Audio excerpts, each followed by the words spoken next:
Okay, calling the 9:30 a.m. Ways and Means hearing to order. We're hearing House Bill 1600, HD1. This meeting, including the audio and video of remote participants, is being streamed live on YouTube. You will find links to viewing options for all Senate meetings on the live and demand video page of the legislature's website. In the event that we have to end this hearing due to technical difficulties, the committee will reconvene to discuss any outstanding business on Thursday, March 24th, 9:30 in this room. A public notice will be posted on the legislature's website. We have some department heads here to testify in person with their staff on Zoom. When it's your turn to testify, please introduce your staff who are present. If there are any technical difficulties during this hearing, we may need to move on to the next person due to time constraints. We appreciate your understanding and remind you that the committee has your written testimony. And if you're here in person to testify, once you testify, it's okay to please excuse yourself. We know you're here. So that we can allow other people to testify in person who are waiting outside.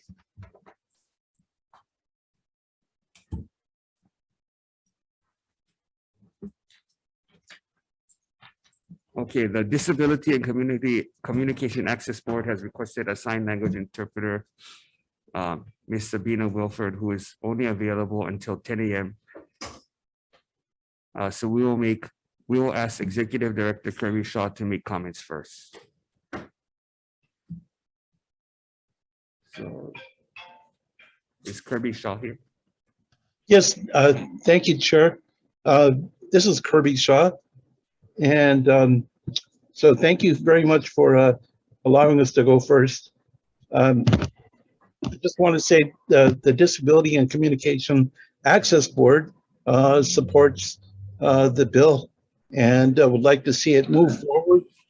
It does one important thing, and that is it restores and funds an important position, the communication access specialist position, which we lost. And it's very important to the deaf, hard of hearing, deaf, blind, low vision and blind communities. This person is the sole staff person who looks after the administrative rules on communication access and performs multiple functions within the office to ensure that people with communication disabilities are not left out.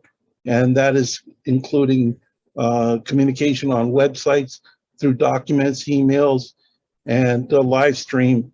So we respectfully request that the Ways and Means Committee, you find members, go along with the House on this particular measure. Thank you very much. Thank you, members. Any questions? No questions. Okay, Craig Hurai, BNF.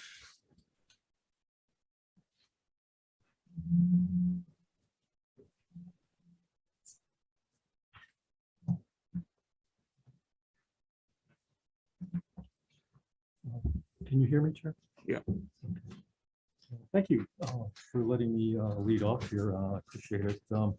On behalf of the administration, we have one testimony that offers comments on House Bill 1600, House Draft 1. Even though I'll read it, my written comments are very short. If you don't mind. Okay. While BNF appreciates the funding provided by this bill, the executive branch prefers the original version of the bill, House Bill 1600, plus subsequent governor's budget messages to the legislature, which together include funding to support the administration's priority programs. House Bill 1600 HD1 reduces the executive branch's request by $300 million in fiscal year 22 and $520 million and 26.78 full-time temporary equivalent positions in fiscal year 23. As HB 1600 will replenish resources for programs that were severely impacted by prior budget reductions while building back the state's workforce by restoring position counts and funds for deleted positions and funding for defunding and underfunded positions, and provide funding for increases in essential operating costs such as utilities and insurance. BFS refers to the departments in regard to the specific program impact of the changes made by HB 1600 House Draft 1. And again, to remind everyone that general fund appropriations proposed by this bill and other specific appropriation bills must meet the maintenance of effort requirements imposed by the American Rescue Plan, Elementary and Secondary School Emergency Relief Funds program. As such, the funding levels of subsequent drafts of this bill and other specific appropriation bills must be assessed to ensure that MOE requirements are met. Thank you for your consideration of the comments on behalf of the administration. We also have testimony basically in support of House Bill 1600 HD1 as it applies to the Department of Budget and Finance, and I'm available to answer questions. Thank you. So should we be reducing the capital improvements project budget? Since my understanding is that as of Friday, when the governor's proclamation ends, most vendors will probably have a hard time complying with the tax clearance requirements, since the federal government is about 12 to 18 months behind. So can you even implement any of the CIP or your other vendor contracts if you have no vendors? I think I'd have to ask Dags about that, but I wasn't aware of that, but this. You're not aware that the federal government, that IRS is behind about 12 to 18 months? No, on the tax clearances? Yes. Oh, I wasn't aware of that. Not sure how we would handle that at this point. Does anyone in the administration have the authority to waive that requirement until the backlog is met by the IRS? I mean, you have a great CIP budget you're proposing, but I mean, I don't know why you would even approve any of it if you can't really do it. Well, the CIP though, doesn't last for a year after that. So there is. Oh, so you're just basically gonna put it in and hopefully the IRS will clear out their backlog in a year and a half. Well, I think the tax director may have something to say about that. Well, we can take that up when it comes up, but I'm just wondering, I mean, you're in charge of the fiscal requirements of the state, so this hasn't come up on your radar at all? Actually, it hasn't. Nobody has brought that up to me. Okay, thank you. DHHL. Thank you. Okay. I have a question of Mr. Kurai. Well, you gotta like get in there. Okay, I'm gonna get in there. Because this is really a fast one, and because I just want him to submit something to us. We talked about this on the program memorandum, so look at the whole state and how it functions and the objectives and measures of effectiveness. And you had someone working on it. You were going to have someone working on it. So if we could get a status update on that, it doesn't have to be talking about it now, but I would like to see that. Yes. Thank you, Chair. Any other questions? Okay, thank you. Thank you. DHHL.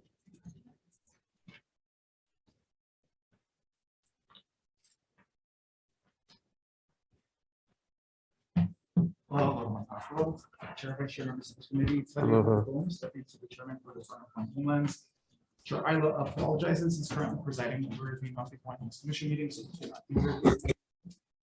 In summation, the department would like to memorialize its constitutional obligation to request for sufficient sums for the Nelson lawsuit. In particular, the department is requesting that the 19 unfunded vacancies that are excluded from the governor's supplemental budget be funded. The department is grateful for the Senate's continued support of the department, particularly this year in its contemplation of historic funds. Given that opportunity to spend a an unprecedented amount of money. The department would appreciate having all of its vacancies funded. Beyond that, the department stands on certain testimonies. Questions? Yes, I have a question. So if we give you the $600 million, are you gonna be able to implement anything if your vendors don't have a tax clearance from the federal government? What steps are you taking to implement it? Are you doing anything to make sure you will have vendors to actually implement the 600 million? That's something I'll have to look into and come back and brief you folks. So that hasn't come up. That has not come up yet. You guys didn't get any guidance from BNF? No. Not that I'm aware of. We may have. I'm not aware of any. Okay, you asked us to fill all your vacancies, but how fast can you hire? I don't have a current estimate for how long it'll take to fill all of them. We are working actively with DHERD. Prior to the pandemic, we did have a plan to fill all of the vacancies because we were criticized for a large vacancy rate. We did have a plan to fill all of those positions, but given hiring freeze, we're now in the process of slowly restarting that. I don't know right now how long it'll take us to fill all of the positions. We are struggling in particular with redescribing many positions that are in some ways obsolete in terms of the service they provide for the department. We're struggling to find qualified candidates for the descriptions we do have, and we are struggling to find candidates willing to accept positions based on the salaries. So it's been challenging. Okay, maybe you gotta get with UH and DOE to make sure that they teach and provide skill sets for the jobs that you guys have. I will be happy to do that after this hearing. Any other questions? Just real quick, how many vacancies do you have right now? It looks like it's about 60 vacancies right now. 19 of which I believe are unfunded and not included, and unfunded and not requested for funding in the governor's supplemental. Mr. Chair, can the positions be funded with the stipulation that they be released upon approval once we see that the vacancies have been filled? So what happened to the prior monies that were given and for salaries of unfunded positions? Were they returned to the? I will have to get back to you on that as well, Senator. I apologize. I can provide a response today. Well, some departments, well, most departments, they take the vacancy monies and they use it to spend on current expenses or other bills or adjust salaries and move the money around. Is that what you guys are planning to do? Or are you planning to just fill the vacant? Our plan is to fill the vacancies. Any other questions? Thank you. Thank you. Page report holders. Oh, State Council on Developmental Disabilities. Any questions? Okay, Executive Office on Early Learning.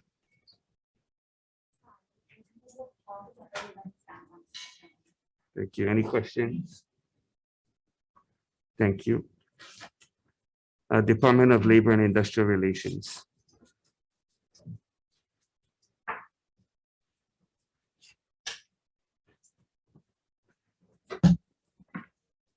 Good morning, Chair, Vice Chair, members of the committee, Ann Eustachio, Director, Department of Labor.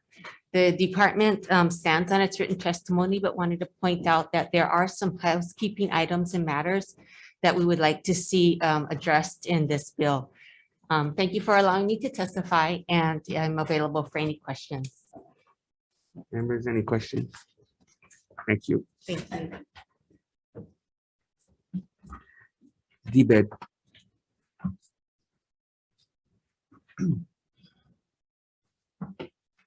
If you testified, you can feel free to leave. Good morning, Chair, Vice Chair, members of the committee. Chung Chang, Deputy Director for DBED, testifying on behalf of Mike McCartney, Director, and DBED. We stand on our written testimony in support of the measure as with the amendments that we are suggesting. We have several identified several items where we are requesting to put back into the budget that the House has removed. So thank you for your consideration. Okay, for the contracts you had, non-CIP, do those vendor contracts require a tax clearance from the federal government? I'm not, I don't know the answer to that. Who's the procurement officer in your department? Are they here today? No, he's not here today. You better go and find out. Yes, I have the answer for you today. Do we need those contracts then if you don't have any vendors? We can save a lot of money this year. Yeah, I understand. I'll get that answer for you. Chair, I have a question. This has to do with HCDA, and it's in the CIP budget. Yes. It was originally in the CIP budget for fixing the fisherman's wharf. It's like usually a big liability if we don't fix it. I don't see it in the budget in HB 1600. Do you know what happened to it? Is there someone who could talk about? You know, I believe Where the it is? CI, that part was taken out. We did provide in the impact statement that we provided to WAM. You know, we would need that amount, and I think we've identified, you know, if we get a portion of it, there's some kind of critical work that we can do. So we provided that information also. So we broke it out into, you know, 2 phases. And I believe ACDA has provided testimony detailing that information. So, so could we reinsert at least the parts of it that we really need so that we don't have any accidents there? Yes, Senator. Yeah, it's a safety issue, and we would need to do the repair. And so you also have a Kalailoa project, yeah, as for the electrical and wiring the infrastructure, we can't build without the infrastructure. Is that also? Yes, Senator, Saratoga infrastructure work. Yes, that also. So I'd like the additional information so that we can clarify what is needed. Yes, ACBA has provided testimony separately to that provides the details of those 2 CIP projects. Okay, thank you. Thank you, Chair. Senator Kai. Thank you. And Chung, I'm trying to look at the HTA budget, and if I'm reading this correctly, HTA is getting $1. Yes. What happened there?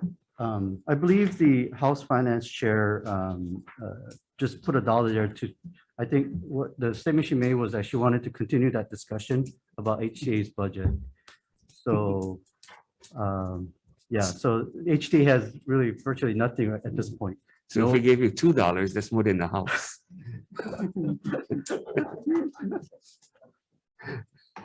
So, yeah, HTA, so we've identified in our testimony, and HTA has also submitted testimony requesting to put the funds for the positions and the program, the funding for the personnel as well as the programs back into the bill.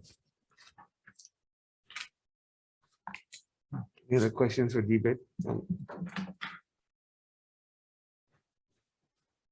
More questions? Okay, thank you. Thank you. Dags.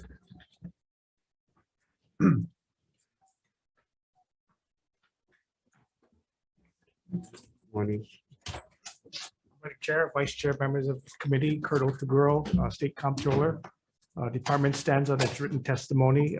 We offered some comments. I wanted to point out just 2 with regard to the budget. On the operating side, we did have a request for $17 million, and that was to cover premiums for increasing premium costs for insurance for the state in the risk management area. Over the last several years, premiums have been going up. You know that for a global market, the state of Hawaii is included in any coverage that carriers provide. So anything happening globally impacts, unfortunately, our premiums, regardless of what's happening in the state. So we've seen increases of 20–25%. And so we've also been in a previous legislative session indicated that we're looking at captive insurance, self-insurance. And we have 4 lines, right? We have property insurance, liability, we have crime, and we have cyber insurance. The cyber insurance is it's crazy right now, and we probably need to self-insure that. However, property and liability, especially property, I don't think the state is prepared to do self-insurance right now. It's too big of a pop. So we need the ability to continue to purchase insurance. There's a bill that's out there that takes away that ability for for DAGs to purchase insurance in the interim if the bill is passed, and so we'll be exposed. The other thing is the state insurance revolving fund will deplete with the current premium cost next fiscal year, so we'll be in a deficit. So we asked for the committee's consideration to fund 17 million on the operating side. On the CIP side, just DAGS has an initiative to reduce office leases that we pay to private sector. And there was a 33 million request for renovation of state office buildings. And so that would be used to offset any renovation costs to move departments back into state facilities, which would be the objective there. And so we request your consideration to fund that on the CIP side. And with regard to Senator Agaran's request on that, when the pandemic was there, we did SPO, State Procurement Office did waive the Hawaii Compliance Express requirement for IRS to certify. And so, but that was under the emergency proclamation. So I will go back with State Procurement Office and see what we need to do right away. I apologize that we didn't look at it sooner. But that was for vendors to be certified to the business in the state to get contracts. Without that certification, then they would not be compliant. That's one. I don't know if that's the request that you're looking at. Well, certainly. I mean, we don't want to issue contracts to people that are not compliant here. Yes, Now, the emergency proclamation you're talking about is the one that expires on Friday. that's correct. Today is Tuesday. That's correct. So you have a couple of days. We will, thank you for bringing that up. Chair, Senator Moiwaki. yes, thank you. You say that you're going to be renovating the state building so that you can pull people back in. So that would reduce the leases that we have out in the community. And I'm seeing that you want 4 additional positions for leasing branch. Can you explain that? Sure. So as part of I can't remember which act it was, but it authorized Department of Accounting and General Services to have the authority and responsibility to consolidate office space to make it more efficient. Currently, we have about a little over 16 million in office leases, a little over 100 leases statewide. And so the objective was to look at those leases as they come up to see what we can do to move them into state facilities, right? And so what we found is that state facilities also need to take office space and either without too much construction, changing workstation configurations, those kinds of aspects that we would need funding to do that. The real estate branch that we propose in Public Works was to focus exclusively on that. Today, we don't have staff that focus on relocation, lease negotiations, or eliminating leases in favor of that. So we'd have an engineer, an architect, and some office staff to do the paperwork aspect to get more efficient. Basically, it's property management, moving people around from the office leases to state vacant spaces. Or in some cases, we can actually consolidate, move boxes around and make space available. So there's opportunity, but we need people to do it.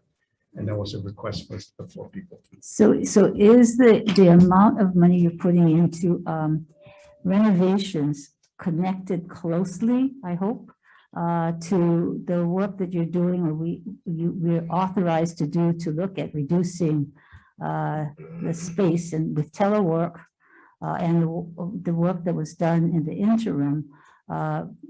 What are you doing in terms of aligning the renovation with the use of space? Thank you for that question. We've identified potential office leases that we want to eliminate. So the leasing branch of Public Works has already identified that. Now it's a matter of actually executing, making it happen. And so I would say that the dollar amounts are our best guess at this point until we start actively looking at how many FTEs would relocate from an office lease in the Dole Canyon area as an example, and how we could populate them into a current state facility. So do you have a plan or some criteria of how you're going to do that? And if you do, can you provide that to us? Yes, we do have a plan, and we continue to modify that plan, but yes, we have a plan. Thanks. One more question. I see in records management, and we've been working closely with you and OETS and archives in terms of reducing space and better management of our records and record retention, especially the non-permanent records, and looking at digitization, looking at how, going forward, and looking at how we might be able to support at least the contracting out for services so that you can transfer from all of these state offices. I see reams and reams of paper and boxes not being transferred out within the retention period.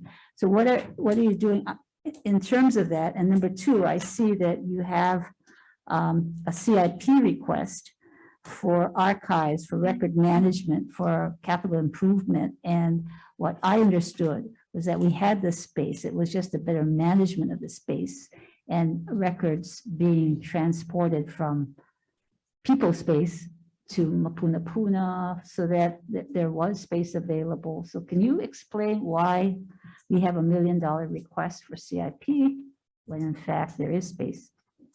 Thank you for that question, and we appreciate the legislature's continued support for archives. I guess the best way to summarize it is state archives is the people's memory in perpetuity. So there are certain records that we need to retain forever, basically. Historic items, there are physical items, there are flags, there are portraits, there are physical things that need to be stored, which are currently stored next to Lani Palace in the facility. That facility is aged and it's almost 98% full in that regard. So it has a certain temperature control and certain aspects to that building. The second facility that you're referring to is at Mapunapuna. And that's also archives, but it's records management and records retention. So that's more boxes that store operating type of documents that have a retention period, 2 years, 5 years, whatever the case may be. And based on that, we would store it away from office facilities off premise so that we can not clog up valuable office space and store it there for records destruction at some point in time. That facility has a constant role and has capacity. And so, and we believe under the discussions that if we have more documents for record retention and destruction, that facility in Mapunapuna has sufficient space to handle additional increase. The facility right in downtown does not. And so that would be the request to expand that. The $1 million is something that I'd have to talk to the state archivist on specifically what his plans for master plan are. Clearly, there's a need for retention as well as display. There's a lot of different items, artifacts that should be displayed in a museum, as an example, that are not readily available to the public. I think that would be the objective in state archives, is to also display for public viewing and as well as education, but that would be my guess. But I can absolutely get more information. Can we have a better idea of it? Because this is the first we've seen it is in the House budget, and I will absolutely get more information to you. We have been working with archives and it's never been brought up. I will get more information to you, Senator. Thank you. Thank you. Thank you, Chair. What happened to the Kewalo building? Kewalo on the Big Island. So that's the old Kona Hospital. We vacated that when the judiciary moved to the building. We've been in discussions with the Department of Health to see if they wanted to relocate some of their operations that are next door. We have not been able to come to an agreement with Dr. Char, working out the logistics. So unfortunately, it's still in its current state vacant. And so we need, that's an area that we need to focus on. It's good use of space.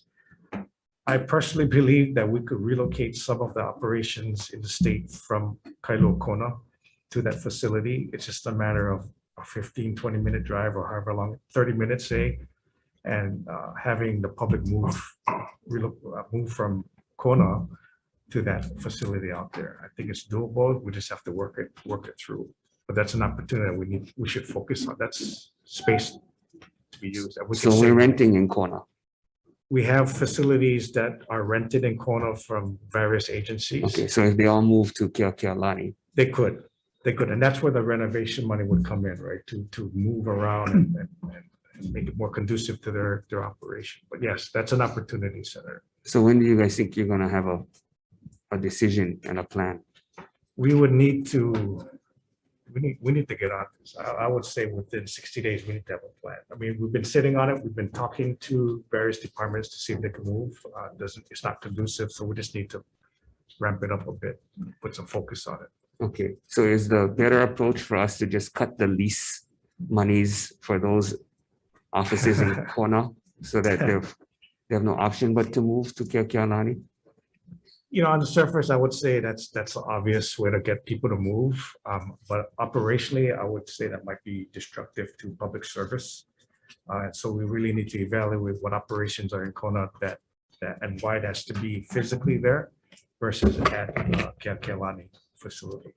So I can't make that careless statement to say, yes, do it. It would make sense, but I don't think we want to disrupt public service. Okay, so if we give 6 months lease rent, is that sufficient? I think we can have some good discussions in 6 months. Yeah, and a plan. Chair, I have another question if Dags is here about health department. Are you responsible for the Hawaii State Hospital? Because we were under this understanding last year in March, I think we went to see the hospital. It looked like it was ready for operation and it's been languishing. So I wondered, is it you folks or is it health department? Where is the problem in a beautiful building that is supposed to house our really vulnerable people and it's still empty? I agree, Senator. The building was turned over last year in February, March. It was $5 million under budget. I know they had some operational concerns with regard to basically called ligatures. So anti-ligatures are where doorknobs, any hinge that could be dangerous to the patients or the individuals there have certain criteria. And so we had a difference of opinion from when it was originally designed to when it was built. And so the end result is that we have funding, we have leftover money in the budget to change all the things that Department of Health wanted to do to make it anti-ligature, to make it less dangerous. And so easy to 2020 is you know, hindsight is valuable, but maybe we should have done it before. It was not part of the design, but now that you look back at it, it's absolutely doable. And that's what Hensel Phelps is doing on that regard. Unfortunately, there are some other, I would call careless mistakes that need to be fixed. I mean, simple things like showers that are not draining properly, clearly not acceptable, and that the contractor is on it. So is it a contractor problem that they will do it without us paying additional monies? Yes, yes. The anti-ligature, we have to purchase those, so that's a request, a change request, which is acceptable. And part of it, yeah, not having water flow from a shower is, that's the design flaw. And so the Hensel Phelps has agreed to fix all those, so it needs to be what is the operational. timeline for getting all of that done? You know, I have to get back to, I don't know specifically the timelines. I know they're working on it actively. We need to work with Department of Health as to when they want to operationalize. The last discussion with Dr. Char was that they want to get in as soon as possible.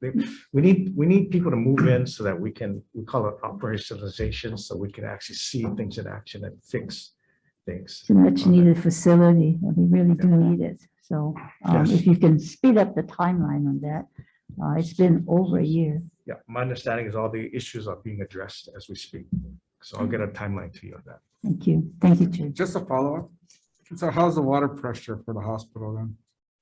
The water pressure in the showers in the water. I don't know.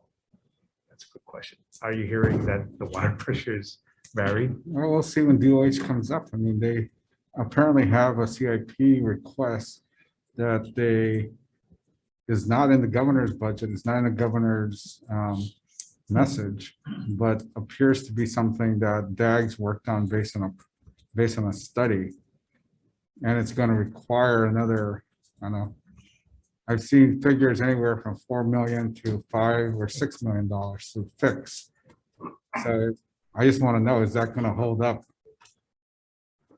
people moving in to the state hospital? I'll get back to you on that. I don't know the answer to that. That would not be good. Okay, thank you. Well, thank you. Just another question on the archives. As far as the downtown facility, the governor put in $500,000 in this year's budget.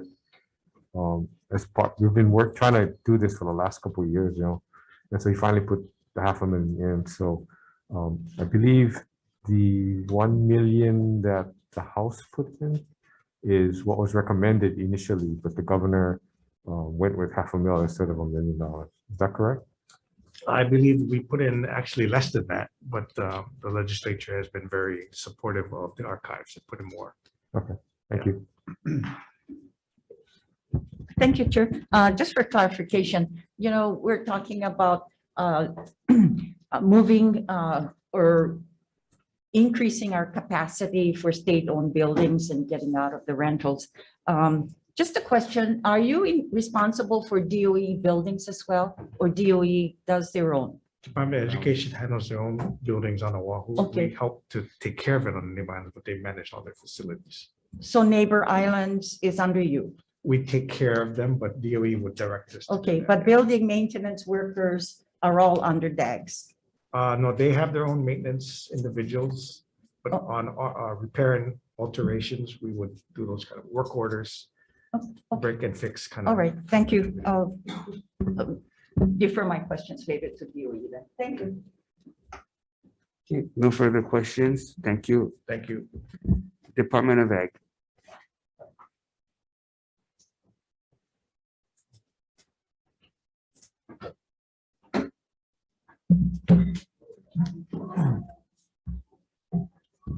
Good morning, Chair, Morning. Cruz, members of the committee. Chair Shimogeiser apologizes for not being able to be here. She is also running a Board of Agriculture meeting concurrently. So more Sata on behalf of the department. The department will stand on its written testimony, but I want to quickly summarize some key points. Basically, we are in favor of restoring the deletions to the budget that was made in this draft. And the key deletions that we wanted to just highlight to get your attention was the elimination of 3 positions in our rabies quarantine branch budget. And there are also 2 matters pertaining to litigation matters that the department was involved in, where we are I guess compelled to initiate restoration or cleanup of a stream, as well as establish a pesticide disposal program pursuant to a settlement. And we were asking for restoration of those funds so that we can comply with those requirements. On the CIP side, we just had basically 2 primary requests: is the restoration of the funding to take care of the Halawa animal quarantine facility and the issues pertaining to that, so that it does not hamper the relocation of our facilities, as well as the impacts to other departments' projects like public safety in the area. And the last item, which is also a CIT item, which is important to the department, is the ability to pursue our Royal Kunia Ag Park project due to the pressures of needing to increase the number of farmers and making farmlands available. So with that, I'm available for questions.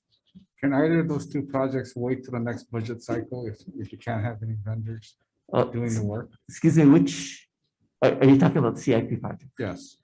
And the question is, can we just not fund them this year? Because it doesn't seem like you can actually get vendors since there's no tax compliance. Well, hey, first, let me ask. Yeah. Do your vendors need tax compliance? Not that I'm aware of, but. So you're okay then? Okay. Yeah. So, I would need to look at that, yes. Well, let's assume they need tax compliance like all contractors that contract with the state. Can that wait till the next budget cycle? Since I think the DAG's controller testified that, we should be okay because, maybe they'll clear out their backlog within a year or a year and a half. I'm assuming, that would be true. I mean, from our department standpoint, the animal quarantine issues we're concerned about any delays that would, consequently affect other projects that are waiting for that to be completed as well. The ag park component, it's, like you say, there is no fixed timeline, to get it done. So we can just not fund that one then, but you need the quarantine project. I would say that that's the more urgent one at this point, just because we are like the first link in the chain of other projects that are waiting to occur. Okay, thank you. Any other questions for Department of Ag? Thank you. Kirk.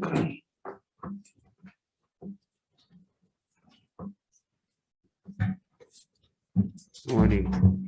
Tahoe members, and good to be back at the Senate again to testify. Mike Nahopi, Executive Director for the Tahoe Navi Island Reserve Commission. On behalf of our commissioners, I'd like to ask for your support on the HD1 amendment, especially for LNR 906 for the Tahoe Navi Island Reserve Commission. As you know, I've been here many times over many, many years asking for help. This year's amendment will make a significant change to us. We asked, I had talked in previous committees, there's only 14 of us in our organization. We manage the entire island, 28,000 acres, and also 2 miles of water around the island, which is about 80 square miles of water, with just 14 of us. And we also run the inter island transportation services between the islands. We run our own unexploded ordnance safety system, a base camp, 28 building base camp. We manage, this year, we're trying to get our numbers of volunteers back up again during COVID pandemic. We were shut down for a few months, but working with the CDC guidelines and the state guidelines, able to bring small numbers of volunteers back up so we can continue the restoration operation on Kaho'olawe. And with this funding, we'll be able to secure a stable future for us. And knowing us, we make do with whatever we can get our hands on. And we'd like to thank you very much for the support over all these years. So thank you very much. And Bill, for any questions. If there's any questions? No, thank you. Okay, thank you very much. Okay, Department of Transportation. Good morning.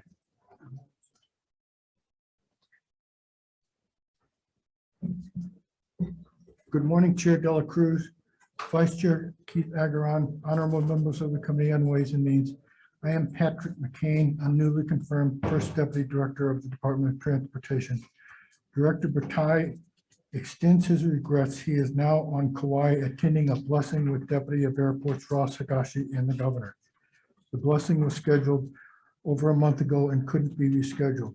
If needed, Director Bertai will be available via Zoom once the blessing is completed. As submitted, the Department of Transportation supports House Bill 1600 HD1 with comments stated in our written testimony as impact statements. We stand by our written testimony. Should you have questions, we'll be ready to provide responses. Thank you for the opportunity to provide testimony. Thank you. Members, any questions? So you have a lot of federal money that's for the CIP in your department. Are those going to be impacted by the fact you can't get any tax clearances in terms of implementing? I have a budget chief, Dr. Clarice Kewalo with me to help out. All right, for the CIP projects that you have, are you going to need tax clearances from the federal government for your vendors? I believe that the divisions are in charge of all these clearances and they have gotten those for the projects So that you you have enough requested. vendors, you have enough vendors to implement these projects then? As far as I know, yes. And if you don't, then what happens to the money that we've authorized? It just sort of sits there? if we don't get vendors for those projects, they are either moved to the next fiscal year, if that's possible. We request that again. But if not, they will just be on the books. And you don't mind that delay doesn't impact the operations or the convenience of the public then?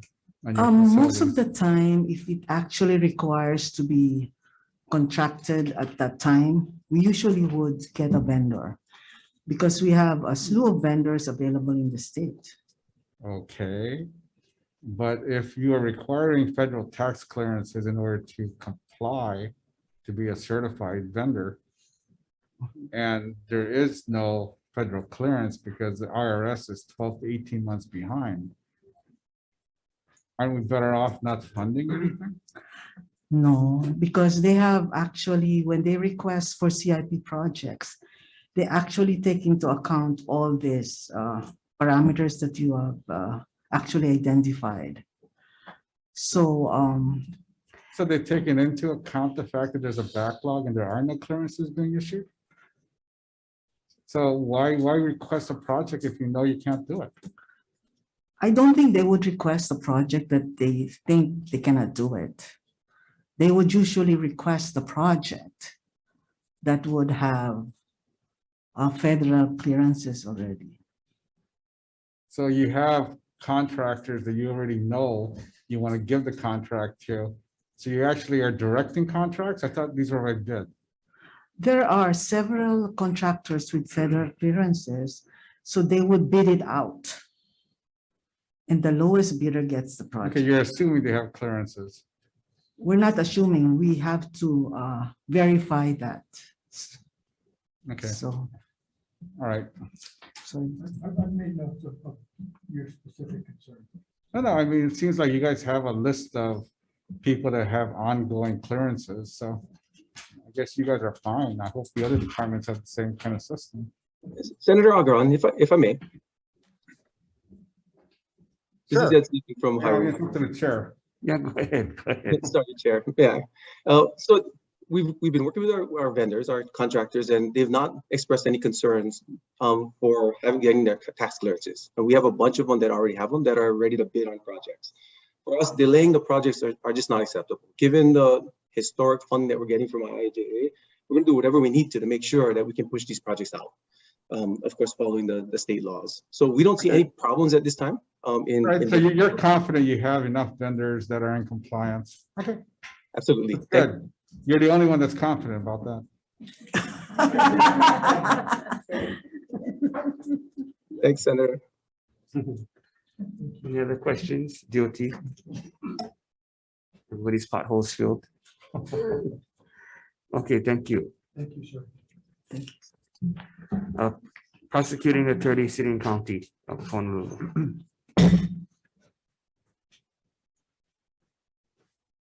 Good morning. Good morning, Chair, Vice Chair, members of the committee, Deputy Prosecutor Tricia Nakamatsu on behalf of the Honolulu Prosecuting Attorney's Department.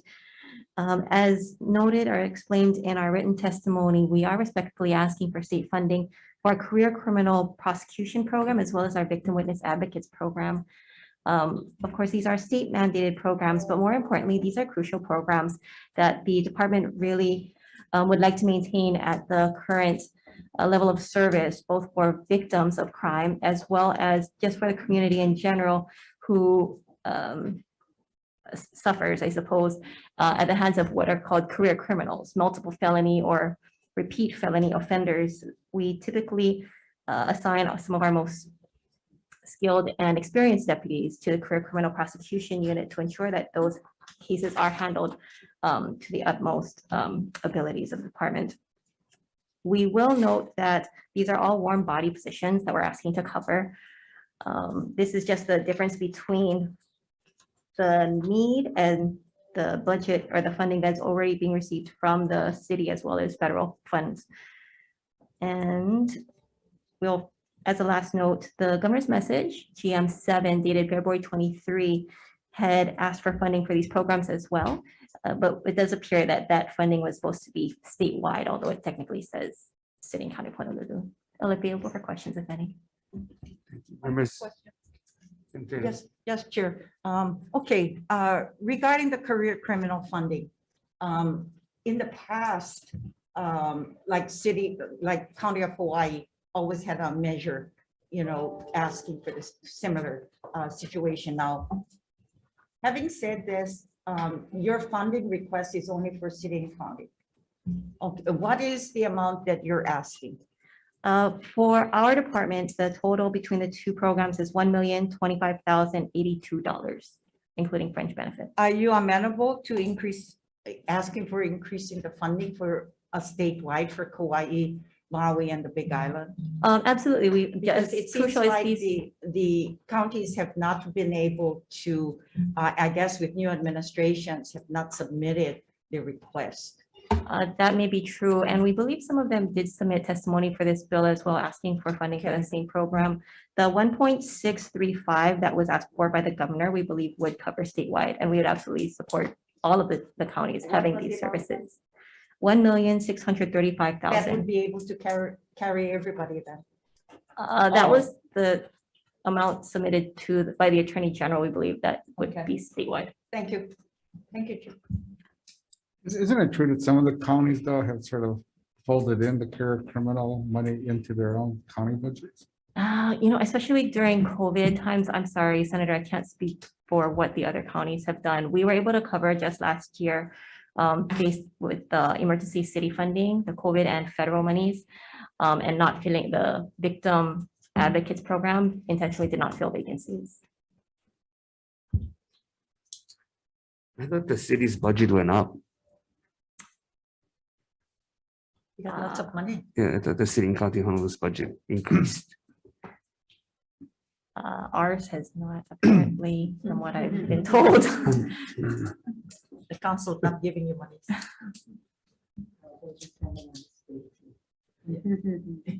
Yeah, traditionally it was, we did receive state funding in addition to city funding. Okay.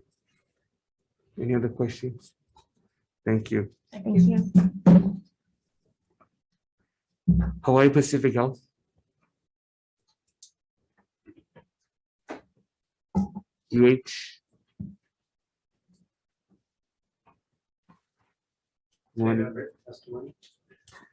Any questions for Yeah, for procurement purposes. You gotta ask the new chief procurement officer. How soon does your vendor need to have a tax clearance? I mean, how recent does the tax clearance need to be? I mean, you heard that the deal, at least DOT highways. So we have vendors who already. We've been have their tax texting with Vice President Jan Govea, who I think is available on Zoom, but we have not been. Tell them experiencing- Oops, sorry. But we have not been experiencing challenges with our vendors getting tax clearances, and we do require them. No, specifically though, in terms of procurement, how recent does the tax clearance need to be? I'm sorry, how recent was? How recent a tax clearance does a vendor need in order to comply? Well, you have to be current. You have to be compliant at the time of award. So, practically speaking, we go through the procurement process, and right before we issue the award, we jump onto the HCE compliance site. We run a report, we print it for our files so that we know that they're compliant. And so I will say that it has not been an issue for UH. Well, we have an emergency proclamation right now that waives a requirement. So does that have anything to do with the fact that it's not an issue currently? No, not really. So the reason the proclamation I think was issued was the IRS office did close last year, and it was a problem. And I think by the time the proclamation came around, though, the IRS office reopened. So it really hasn't been a problem. Okay. Yeah. Yeah.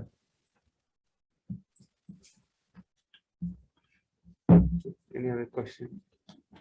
Okay. Thank you. Don Sand.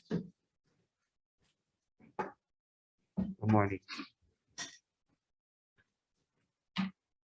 Morning, Chair Dela Cruz, Vice Chair Keith Garrett, and distinguished senators. My name is Dr. Don Sand. I'm a dentist and a consultant, and I'm testifying today not on my testimony, but on the testimony of 5 different categories of dentists that work in Hawaii, some community healthcare centers, some NOAA dentists. Most of them are ADA and HDA, Hawaii Dental Association members. The most interesting ones, though, that I represent a voice is the high-end specialists in Hawaii. They're some of the smartest guys and girls that can help us implement this plan.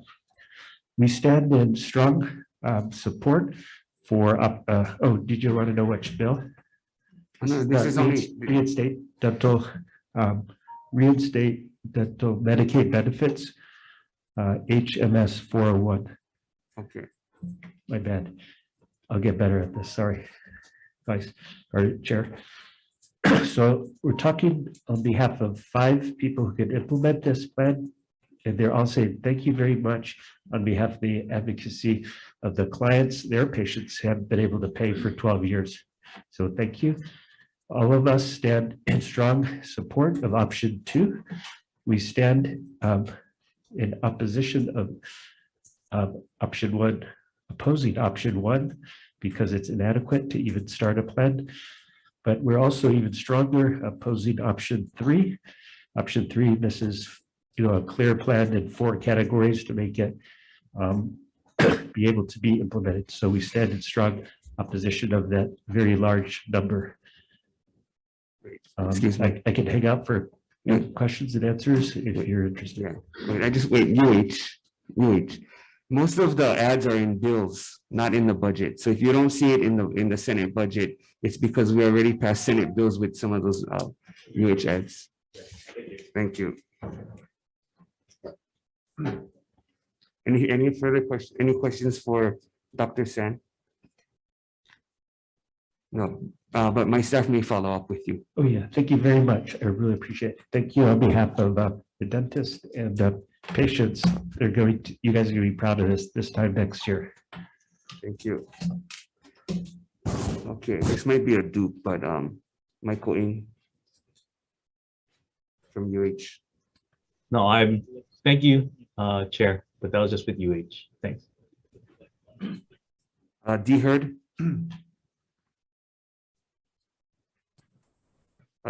DCCA. Aloha, Chair. This is Riker. Aloha, Chair, Vice Chair, members of the committee. Riker Wada for the Department of Human Resources Development. Thank you for the opportunity to testify. We're testifying in strong support of the measure. However, we did want to note that House Draft 1 does not include the department's request to restore the administrative assistant position. We're respectfully asking this committee for consideration to restore the position and the related funding, as it provides DHERD with the resources it needs to fulfill our statutory duties pursuant to Act 57, Session Laws 2019. The admin assistant is integral to DHERD's operations and services provided to other state agencies across the entire executive branch. Not funding this position will adversely impact our ability to make modernization changes to fit the 21st century. The admin assistant position has worked on a ton of issues that are specifically have been raised by this committee as well as GBO, including wiki hiring, new classifications like the project manager class, assisting with recruitment and the student helper and internship project. So we're again respectfully requesting restoration of the admin assistant position, which was a warm body position when it was defunded. I'd be happy to answer any questions, but thank you very much for your consideration. I thought budget assumed that position though. So when the governor vetoed the bill that restored that position with some of his legislative staff, all of those bodies went to budget. That's correct. So what we effectively have done is we've done a workaround, really trying to think outside the box and partner with the Department of Budget and Finance to assist DHERD specifically with our Act 57 duties. really though, that Act 57 does tie directly to DHERD. And so we're asking that the position be restored to DHERD so that we have control over the work that needs to be done for Act 57. Okay, but we've been asking for quite some time on the things that you brought up, classifications, on changing minimum requirements, looking at, and especially the minimum requirements with bachelor's degrees. We saw that the Maryland state, I got a article from Senator Kidani that showed that Maryland redescribed the minimum requirements for thousands of jobs and replaced it with either AA or CTE certificates instead of a bachelor's degree. But we haven't gotten anything out of DHERD.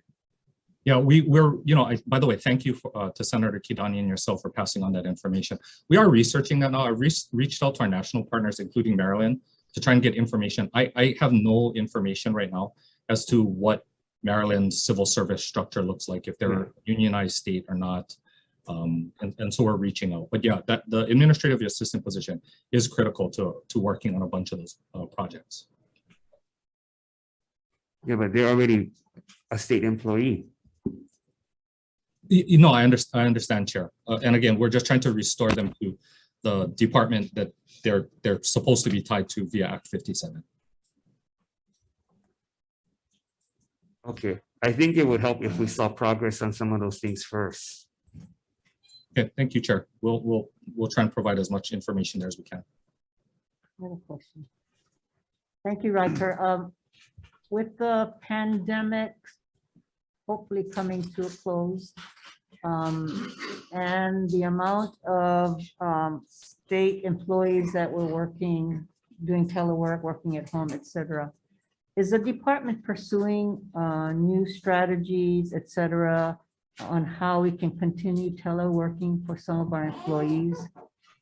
We are, Senator. So I think what we wanted to know is that, have they still been as productive as if they were in person and things like that, so that we can continue this program? Senator, the general answer I would say is yes. I think that does vary from department to department though. And so again, what we are doing right now is we're working with our public sector unions to renegotiate a telework agreement. And hopefully what that's going to do is it's going to allow the departments who have found equal or greater efficiencies through telework to continue doing it. And again, for those departments where they have found lesser efficiencies, or they have a desire to bring their employees back to physical office spaces, they would be able to do that as well. And what about for your non-union employees, like your directors and the top employees? As Senator De La Cruz and Senator Moriwaki will tell you, that when we visited some of these offices, it was usually the secretary or your female clerks that were the ones manning the office, and there were no managers to be found. And I just want to make sure that the policy that you guys have in place are equal for all. Thank you. Yeah, the policy is effectively equal for everyone, but again, its application will depend on the individual classification of work or position. So for instance, if we have two office assistants, one who's doing data entry on a computer, on an online system, they would be able to telework, where an office assistant in the same office whose primary duties are filing paperwork, they would probably have to be physically in the office. So again, it's really going to vary from department to department and even down to position. So that's the tool that we're trying to create and negotiate with our public sector unions right now. One question, the follow-up question, because we've had this experience with the pandemic, and we've seen a lot of offices are all teleworking, or people aren't in the office. Have you sent out a survey of people and their experience, so that we can see what kinds of positions and where were they teleworking, and what was the impact of that, whether more productive, whether more satisfied? I think we're looking at what is the impact on the employees and on productivity of the offices with telework. Yeah, thank you for the question, Senator. We did do a survey both for employees as well as managers. I think our response rate was actually pretty high. I think it was close to like high 30s, 40%. I'll forward that information over to the committee. It was done, I want to say maybe about 6 to 8 months ago. But yeah, I'll forward the information. We generally speaking received positive results in terms of people in response to their experience with telework. Thank you, Chair. Riker, I'm still not clear though, when the pandemic first hit, we had several hundred employees working from home with no computers. Actually, they couldn't work. They just were at home until we could figure something out. Where are you and the CIO on digitization? Because part of being able to telework is being able to access documents or submit documents all electronically. I know DBED actually that has a pretty good system of doing things electronically. Some of the other departments don't. So DBED has to print it out to give a document to DAGs. Although internally DBED can do it all digitally. So that has to be reconciled so we have consistency throughout the state. Yeah, Chair, no, I totally agree. I think enterprise-wide CIO, and I won't speak for Doug, but I think ETS has been pretty strong in terms of trying to get everything online as much as possible. I know certain departments also have particular projects that they've been working on in terms of trying to get everything electronic. And that, again, directly, as you mentioned, ties directly into the ability to telework. And that's something that I know Doug is working on as well. Okay, so that brings it's hand in hand. So if the department is not digitized, telework should not be allowed. Again, I think it depends on the position, Chair. So for instance, and I'll take Deer. No, because if not, there's no impetus to kind of like get digitized. Sure. We need to make sure that the department is fully digitized, is able to do that, to do everything with using technology, and then allow the telework. Going back to what Senator Gidani and Milwaukee is asking on productivity, I would assume productivity is going to be less if you can't get access to all the information or process documents digitally. I think that's entirely accurate, Senator. Again, just depending on the particular job. Okay, well, all this needs to be reconciled before we start just allowing everybody to telework. Any other questions? Okay, thank you. Thank you, Chair. DCCA.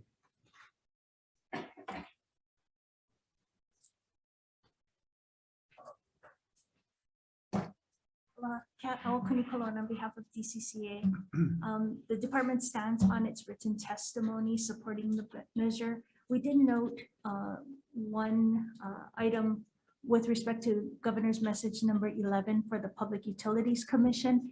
It relates to the electric vehicle charging system sub-account. The Act 75 from last session authorizes, or I guess instructs the PUC to collect 3 cents on the barrel tax for the purpose of issuing these rebates, but there was no specific appropriation. So they are unable to expend from that account. And so we're asking for fiscal year 22 and 23 authorization appropriation ceiling basically for that purpose. I'd be happy to answer any questions you may have. Thank you. Questions? Okay, so we asked all the departments about what they need to do for digitization. And when we walked your department, there were cubicles with boxes and papers from the floor to the ceiling. So we're trying to provide the departments the resources so that they don't have that situation. I'm hoping that that's something that all the departments can adhere to. Yeah, as you, thank you, Senator. As you may remember too, our department is embarking on a department-wide process to digitize all of our records. So we started earlier this year, and we're working division by division. So when we were walking through the business registrations division, remember she was describing how she pulls 40 boxes every day and has them digitized and scanned. And so we're going through that process now to create that. Unfortunately, a lot of our processes where people will apply for applications, they can do that online. They can submit complaints online, those kinds of things. So we've made really good strides, I think, in that respect. Okay. I have a question. Director. Yes. Thank you for being here. So my question is then, is there a need to keep original copies? I don't know what the law requires in some of the different copies that we keep, or so once you digitize them, what do you do with the boxes? Are they thrown out or you have to keep them still? We do have a retention period, so we have to work out with the archives department what the retention period will be for most of the records. There are some, like in business registrations, where they have actual historic value, and so we would want to keep them, you know, signed by, you know, royalty, for example. So there are things that we would want to keep in perpetuity. We're having that company that is scanning the records, you know, treat those kinds of documents with extra care. So they're not just like stuffed in a regular thing. They're actually like pictures shot of them in color so that we can preserve those kinds of things with some historical accuracy. Thank you. I hope the archives has asked for CIP to expand it. Well, there's a difference though between record management and archives, and then archives. So I think archives is you, right? And then And we're just records retention, non-permanent record retention. So I have a question, because we've been told that as you collect, as you're saying you're doing, if you're digitizing, is that from the get-go, it's digitized. So you don't have this paper to scan, because that's where the cost comes in, is scanning and then digitizing it. So are you, in your planning, is it digitizing records as they come in? So you say, you know, go online and record, or some way where everybody can use that. Is that how you're going forward with your digitization process? Yes, thank you, Senator. That's exactly what's happened. Is all of our new processes allow, you know, the licensees or the applicants to fill out the form themselves. We collect that information via, you know, an electronic record.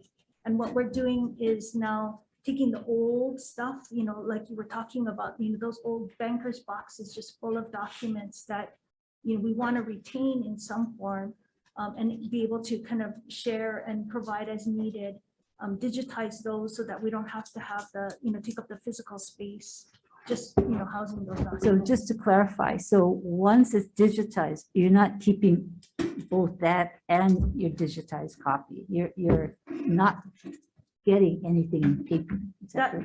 That's the hope, yes, is that we will be entirely paperless. That is our goal at the department, is to move away from that. And you're right, you know, some departments, we do have, you know, we can move things electronically for, sort of for review, but then we have to print out and send to other departments. That should save a lot of space, because we saw a lot of paper, you know. So which are the departments you have to actually print out for? My understanding is if we submit to DAGs, we must print out. We should have DAGs last. Yeah. Chair, just a question. You know, I'm kind of surprised. Do we have something in statute that already tells us we're state, a follow-up to what Senator Kidani was asking about getting rid of copies. And I remember this was on the county level.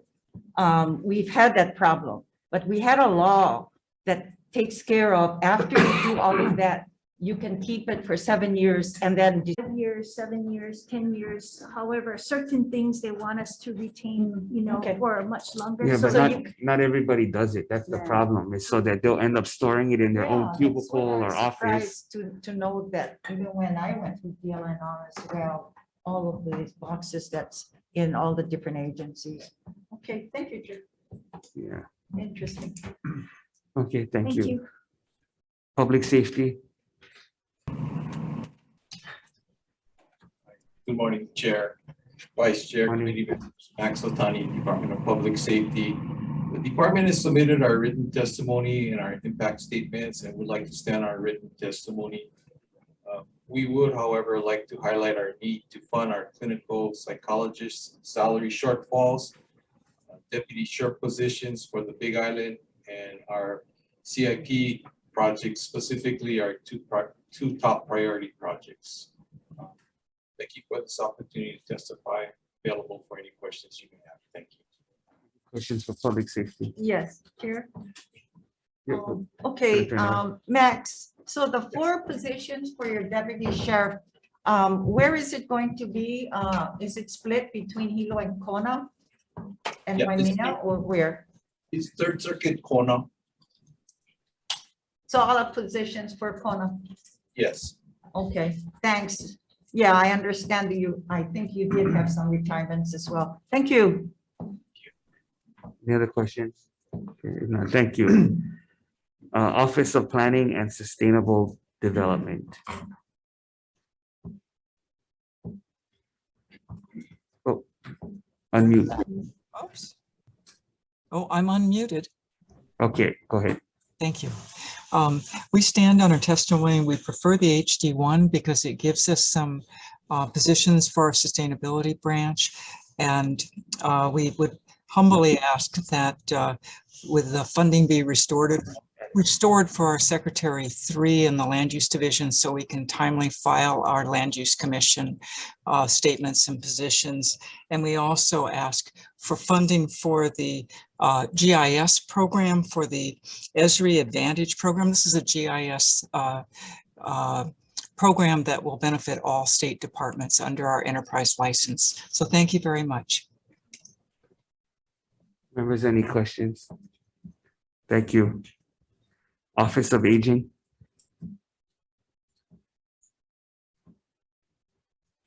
Good morning. Good morning, Chair, Vice Chair, members of the committee. My name is Caroline Karirao. I'm the Director of the Executive Office on Aging, an attached agency to the Department of Health. I'm here to support House Bill 1600 HD1. Our budget can be found under HTH 904, and I'd just like to highlight our 3 requests. The first is for $1.5 million for the Kapuna Caregiver Care Program, and then our other request is a housekeeping measure to change our statistician from a temporary position to a permanent position. Our last ask is to look at the HD1, which has required. They've increased the ask to 5 full-time long-term care ombudsman positions. We support that because it allows us to have an ombudsman in every jurisdiction within the state of Hawaii, and that would meet our needs. And I'll be available for any questions. Thank you. Members, any questions? Just to clarify why you need the 5 and 1 for each island, because I know that what the long-term care ombudsman. So the long-term care ombudsman goes into all resident, all institutional settings in the state. It's a state and federal requirement to be the voice for those that are less fortunate. So the Center on Medicine requires that there's about 1 ombudsman for every 2,000 residents in institutional settings. We have about 12,000.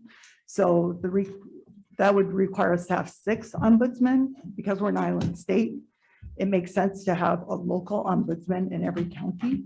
And that's why we're requesting, the request had been increased from the original 2 to 5 in the HD1. So each island will have at least Each 1. island would have 1, yes. Thank you, Chair. Any other questions? Thank you. Thank you. HTDC.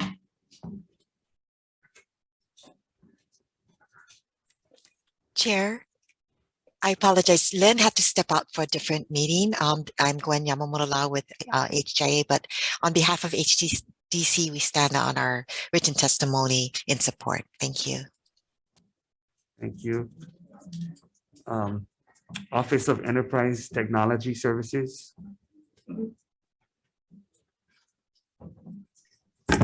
Hawaii Health Systems Corporation. Good morning, Chair Dela Cruz, Vice Chair Kidani, members of the committee. I'm Linda Rosen on behalf of HHSC. We'll stand on our written testimony. Thank you very much. Oh, thank you. Okay, we'll go back to the Chief Information Officer. Thank you, Chair, Vice Chair, members of the committee. My name is Doug Murak. I'm the Chief Information Officer. We'll stand on our testimony, but want to highlight a request to add in the funds from GM7, which is funding for the enterprise financial system, and the CIP for 25 million to add a data center for the state. The current data center is obsolete. We can't add anything into it. And we need a new data center to improve our cybersecurity posture so we can better protect our data. Thank you. Just to clarify, Doug, the data center is different from what you're storing in the cloud in Idaho or someplace. That's correct. There are some things that need to be kept in Hawaii, and we also need to keep some things completely offline so that if we have ransomware or other attacks, which we anticipate will continue to proliferate, we can protect that data. Putting something in the cloud doesn't automatically protect it. It still requires a lot of effort to keep it safe. And is that going to be, where is that? Is that your basement in Kalanimoku or whatever? Where is that going to be? The current one's in the basement in Kalanimoku, but we need to establish a new facility, probably in Tech Park. So you have plans already that you are going to, that are already set aside for you? We have a way to put a modular data center in place in the middle of Lani Tech Park. It'll depend on location and exactly where we can put it, but we're working with HTDC to arrange the plan. The timeline for this, for the data center development and execution? It would happen very quickly. It probably would take less than 2 years to put it in place.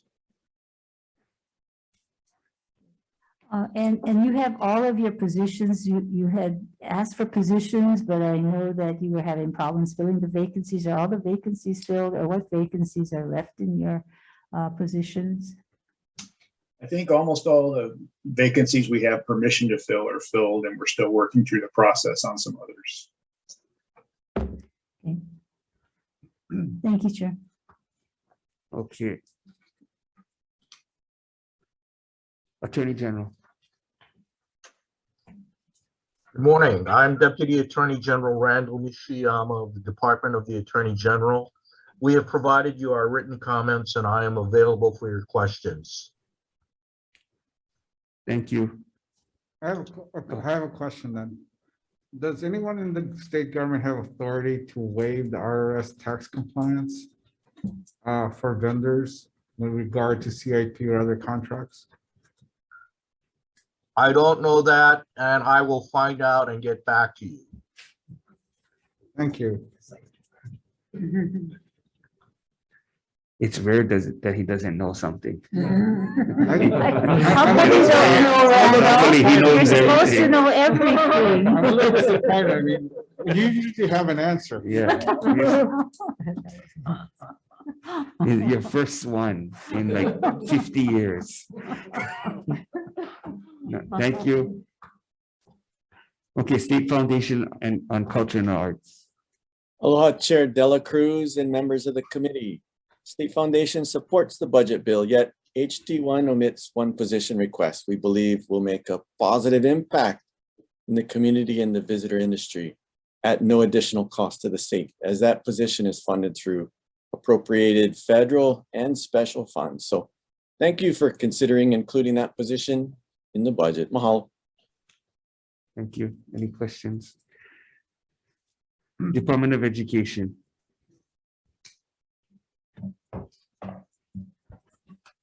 Aloha, Chair Dela Cruz. Morning. Morning. Vice Chair Keith Agaran and members of the committee. Keith Hayashi, Interim Superintendent, testifying on behalf of the Department of Education. The department stands on its written testimony in support of this measure and appreciates the restoration of our base budget with recurring general funds and the additional resources provided to advance education. Thank you for the opportunity to testify. Thank you. Members, any questions? Yeah, I do. The governor included some money that was generally funded for CIP projects. Does the department have a list of projects that they want to use that money for, since this is the second year of the biennium, so it'd be for a very short period. So can you provide us with a list of projects that could be funded with A funds? I can get you that information. Sound good? Okay, Thank you. Any other questions? Thank you. Hawaii Green Infrastructure Authority. Good morning, Chair, Vice Chair, and members of the committee. Gwen Yamamura with the Hawaii Green Infrastructure Authority. We stand on our written testimony in support. Thank you. Okay. Okay, so we have about 11 minutes left, 15 minutes left. If we don't finish, then we'll come back, we'll reconvene in the afternoon. So. Okay, why don't we take it out of order? You're last.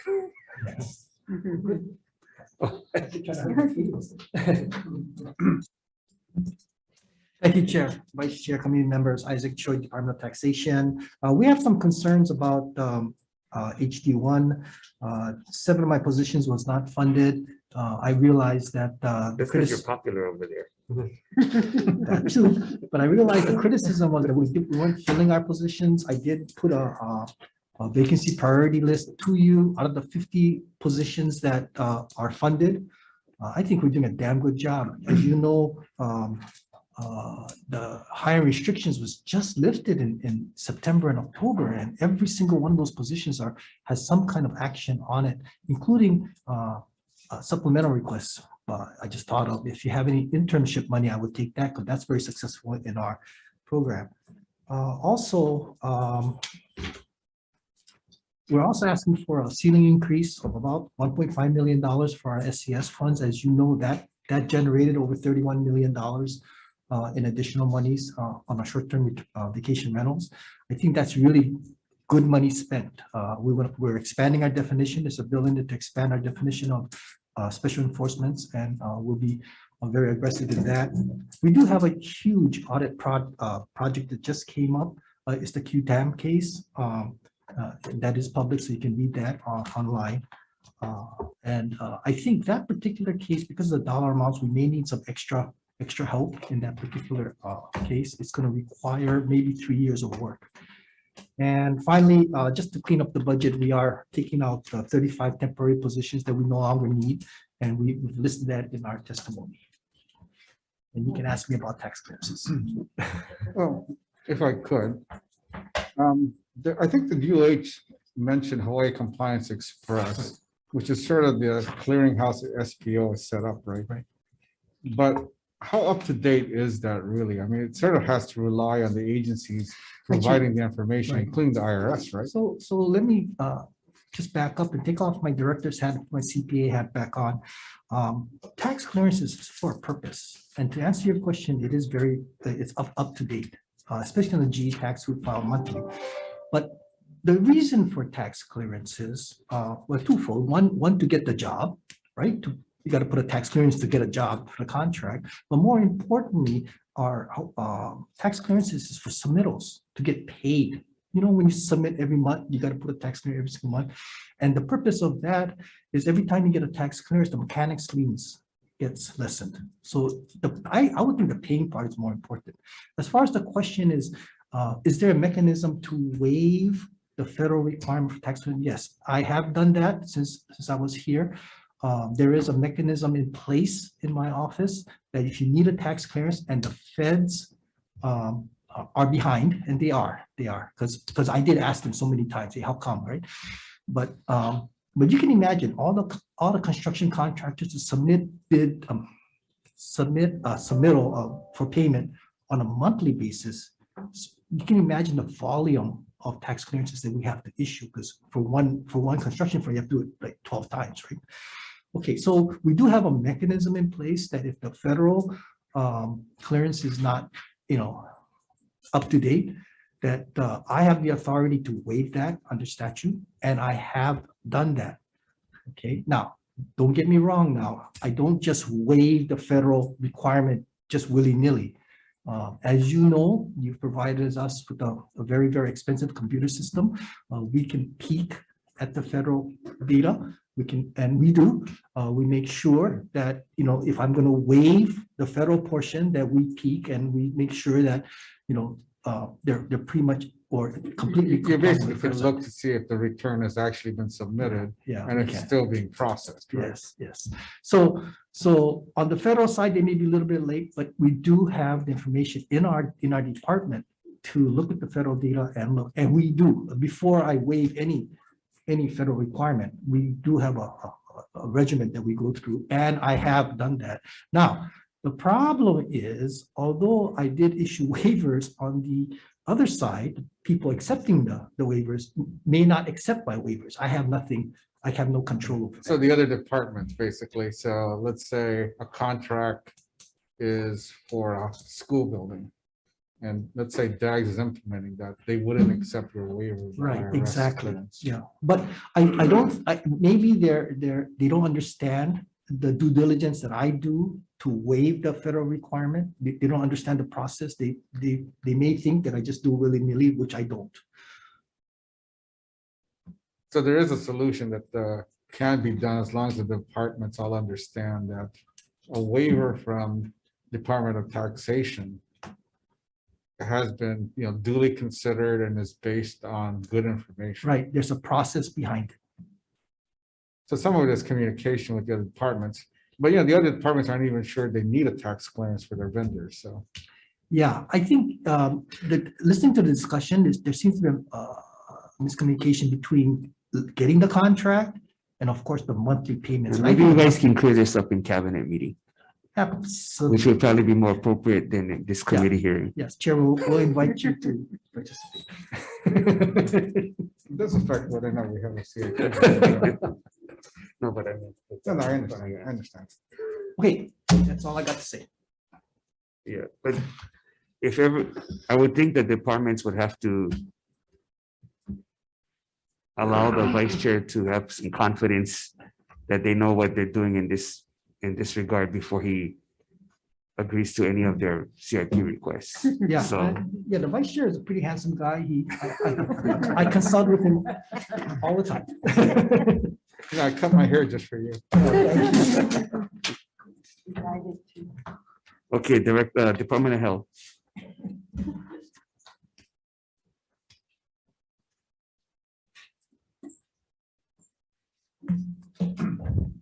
Morning, Chair, Morning. members. The Department of Health requests consideration for 3 amendments for the operating budget and 2 for CIP. I'll be brief. The first is an engineer for a clean water branch.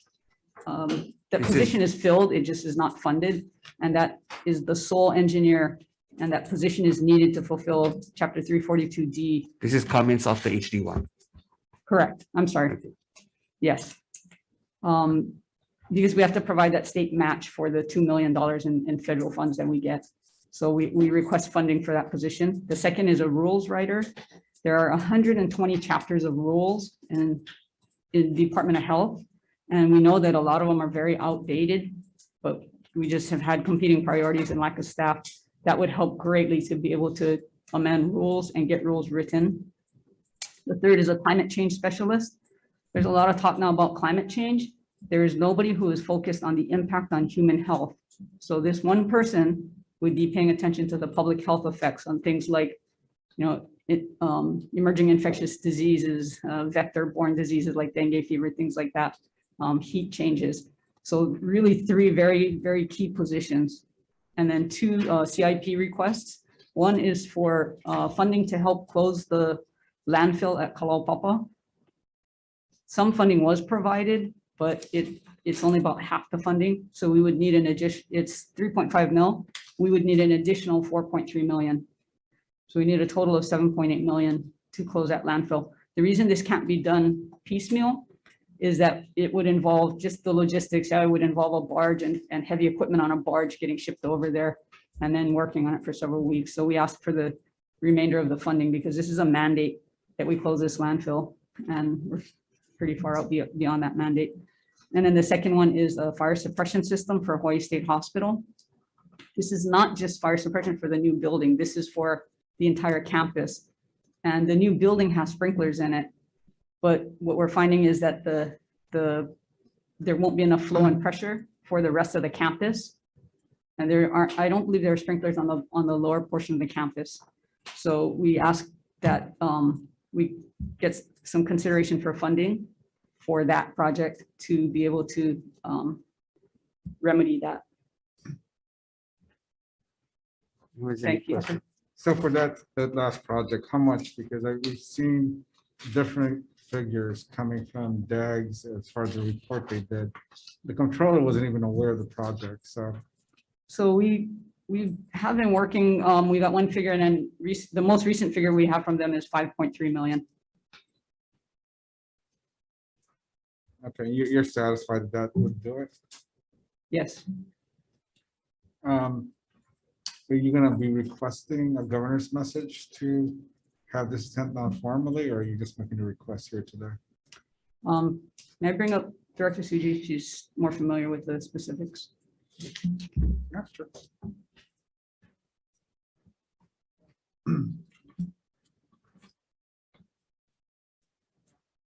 No, I mean, I just want to make sure that the administration supports the project. So, and it's not just, some deputy director sort of running wild. And We have discussed it, and this is kind of one of those life safety things because it has to do with fire safety and fire suppression. Okay, thank you. Thank you. I have one question on your laboratory. I see that you've had, funds there, but there are a number of bills going around. And we asked Dr. Desmond, what's your plan? He says he's going to buy some instruments, but do you have a comprehensive plan for laboratories, and what is the toxicology part of it? What are you doing for outbreaks? Is there a comprehensive plan for your labs and what you plan to do with, I guess there's a capital improvement and operating investment capital?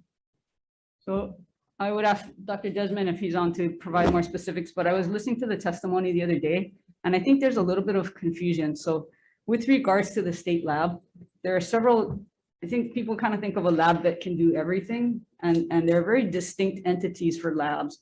So one of them, one of the bills touches upon the DUI lab is what it's being called, but just a lab to be able to run toxicology samples so that you could, for example, if somebody, you're concerned that the blood alcohol is high, that you could run those samples and get those results. That's one component. There's a separate lab that would deal with biologic agents, emerging infectious diseases, that type of thing. And that you need a physical different setup to some extent. And that would be different machines, different reagents, different ways to run tests.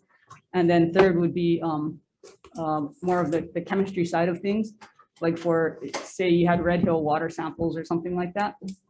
So that would be a separate kind of lab, different machines, different analyzers.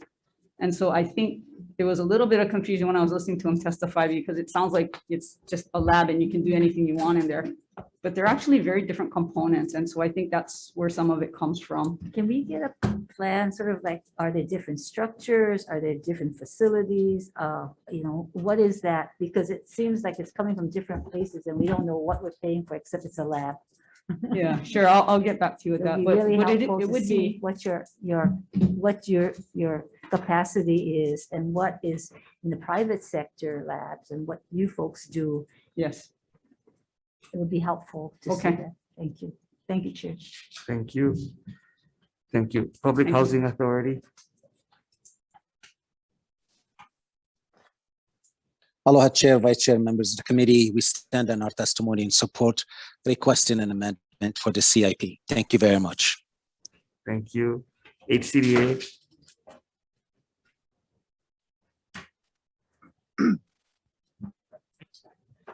Chair De La Cruz, Vice Chair Keith Agron, and members of the committee. I've submitted written testimony in support and with suggestions. My name is Craig Nakamoto, Interim Executive Director. The two CIP projects that I'd like to highlight were, one was left out of the HD1 and one was modified by the HD1. The first one is the Saratoga Avenue Electrical Communication Infrastructure Project. In the HD1, the method of finance was changed from C funds to D funds, general obligation reimbursable bond funds. While we are able to assess a portion of the cost to landowners, we are not typically able to assess all of it.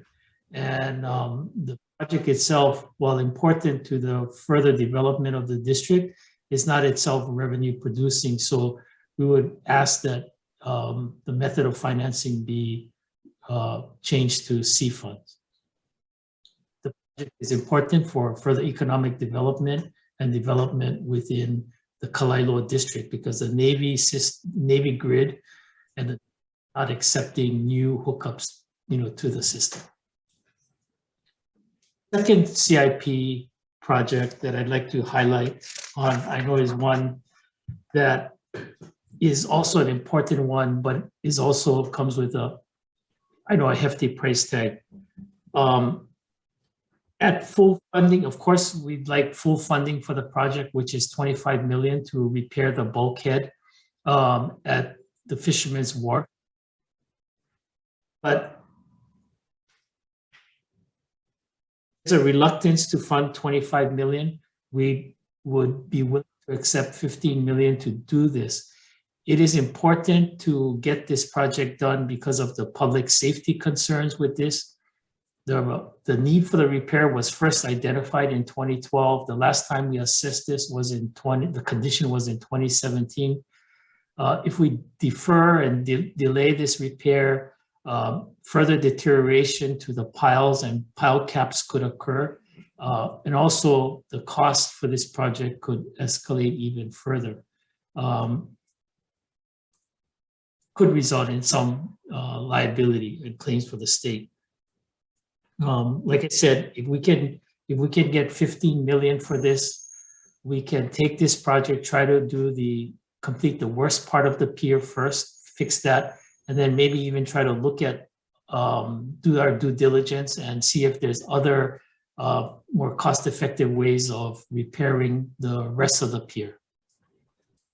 So I would respectfully ask for that CIP to be reinserted into the budget. Thank you for the opportunity, and I stand open for questions. Chair. Yeah, Chair, Craig, so if you had the 15 million, what is your timeline? Can you start correcting that? Because it is a liability. It's been standing around and people walk there. So it is a concern. What kind of timeline would that be? So if we got the 15 million funding before, we actually, at the last time we scoped this project out, we had all the permits, the federal Corps of Engineer permits, and we were ready to go. Then because we couldn't get funding, we had to, those lapsed. So if we got the 15 million, I think we'd be able to, mobilize quickly. We've already kind of started the process of trying to work with Corps of Engineers and see if we can kind of get a running start on those permits. Of course, we'd have to procure a contractor again and a consultant. But I think we're going to be able to start as soon as we get the money. Notwithstanding the compliance, the IRS compliance issues with the federal tax credits. So the other question on the Saratoga one, so you're saying that if it's the method of financing is not changed, that you folks wouldn't have the funds to do the project? And if so, what is the impact of that? The impact is largely, it's going to impede new development in Kalailo. That section of Saratoga Road from Enterprise to around Hornet is kind of a critical downtown area. As all of you may know, we completed another electrical corridor project going down from Fort Barrett Road down Enterprise to the airport. This would kind of electrify and put in utilities to that Saratoga Road area. The project were not completed, it would be difficult for new development to occur along Saratoga Road because the Navy's grid is not, the Navy grid and the Navy will not accept new hookups. Thank you, Chair. Thank you, Senator. So Craig, with regard to the Kewalo Basin project, I think you kind of inherited the contract that's in place. Is there any way to rework the contract? Because I think that's that may be one of the concerns about whether or not the state wants to invest money into those repairs. It's, it's a good question. I just want to emphasize that the lease you're talking about is a harbor management lease between HCDA and Howard Hughes, or affiliate of Howard Hughes, to manage the harbor. But that portion of the bulkhead that requires repair is state-owned property and is a state asset. Once the lease is over, that state property will revert back to the, that property will revert back to the state. I guess it's a contractual obligation. In order to sort of rework the lease, there would have to be consideration, I think, to rework the lease. I suppose, it's possible, but I think it's a contractual obligation it's in the lease. Howard Hughes, I believe, on their part, spent somewhere between 20 and 23 million to repair the other docks in the harbor. Obligated ourselves to repair that bulkhead. And just for background, that harbor used to be run and owned by the DOT, and it was transferred to HCDA. I think we realized that we could not manage a harbor like that. That's not within our sort of our wheelhouse and our expertise. So we got an operator. Almar was a former operator, and then we got an affiliate of Howard Hughes. So by doing this, while it may seem like we've got a big financial burden here, we've also kind of relieved ourselves of some of the day-to-day management and costs to operate that harbor by having an operator in place where we would not otherwise have the expertise to manage the harbor ourselves.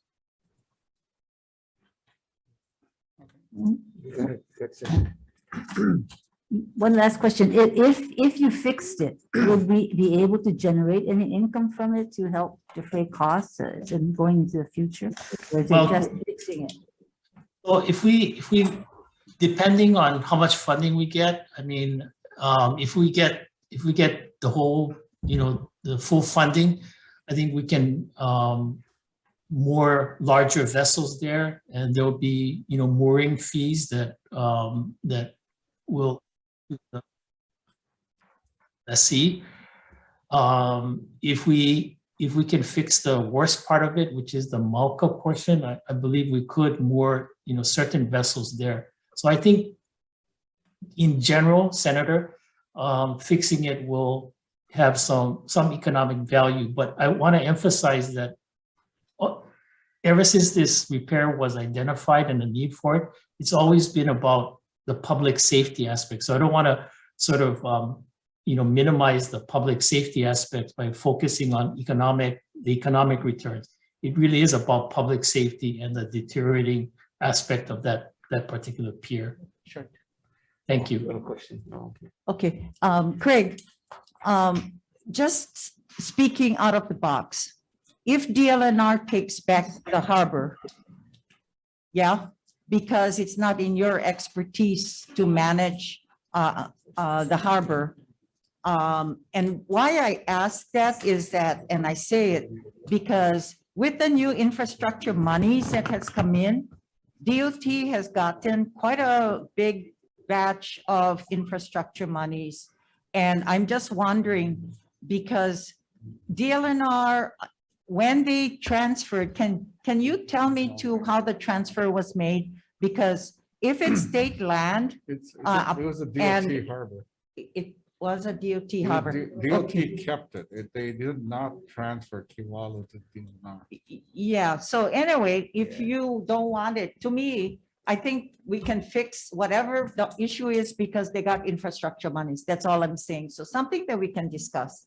Something, for discussion. Because it's gonna take you a while to do that, if you have to do it. It was a DOT harbor. I don't know if DLNR, but as far as trying to, put me back into that that position, we have to deal with the existing ground lease. Right. Okay, thank you. We're gonna recess till 1 p.m. Thank you. Recess. Thank you.